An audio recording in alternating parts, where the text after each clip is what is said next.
ഒമാനിലെ ആദം തുംറൈത്ത് റോഡ് ഇരട്ടിപ്പിക്കൽ പദ്ധതിയുടെ ശേഷിക്കുന്ന ഭാഗങ്ങൾക്കായി കരാർ നൽകി.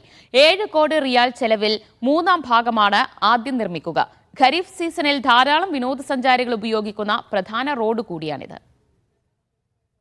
ഹൈമ വിലായത്ത് മുതൽ തുംറൈത്ത് വിലായത്ത് വരെയുള്ള 400 കിലോമീറ്റർ നീളമുള്ള ആദം തുംറൈത്ത് റോഡ് ഇരട്ടിപ്പിക്കൽ പദ്ധതിയുടെ ശേഷിക്കുന്ന 3 ഭാഗങ്ങൾക്കായാണ് ടെൻഡർ ബോർഡ് കരാർ നൽകിയത്.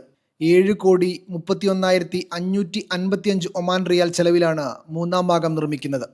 ഹൈമക്കും മക്ഷിനുമിടയിലുള്ള 132.5 കിലോമീറ്റർ ദൂരമാണ് ഈ ഘട്ടത്തിലുള്ളത്. 4-ാമത്തെ ഭാഗം മക്ഷിനും ദൗക്കയ്ക്കും ഇടയിലുള്ളതായിരിക്കും. 135 കിലോമീറ്റർ ദൂരമുള്ള ഈ ഭാഗത്തിന് 11,83,79,071 റിയാൽ ചെലവാകും. ദൗക്കക്കും തുംറൈത്തിനുമിടയിലാണ് 5-ാം ഭാഗം. 132.7 കിലോമീറ്ററുള്ള ഭാഗത്തിന് 6,97,92,793 റിയാലാണ് ചെലവ്. വിശ്രമ കേന്ദ്രങ്ങൾ, police parking, emergency parking, service സ്ട്രീറ്റുകൾ, ഇടത്തരം ഡ്രൈനേജ് പൈപ്പുകൾ എന്നിവ പദ്ധതിയിൽ ഉൾപ്പെടുന്നുണ്ട്.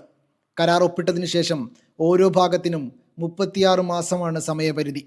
പൂർത്തിയാവുമ്പോൾ എല്ലാ റോഡുകളും യു-ടേണുകൾ ഉപയോഗിച്ച് പുനർരൂപകൽപ്പന ചെയ്യും. ഖരീഫ് സീസണിൽ ധാരാളം വിനോദസഞ്ചാരികൾ ഉപയോഗിക്കുന്ന പ്രധാന റോഡ് കൂടിയാണിത്. ആദം ഹൈമ തുംറൈത്ത് ഹൈവേക്ക് 717.5 കിലോമീറ്റർ നീളമുണ്ട്. ഇതിൽ ആദം മുതൽ ഹൈമ വരെയുള്ള 280 കിലോമീറ്റർ ഇരട്ടപ്പാതകളാണ്. Media 1 Muscat.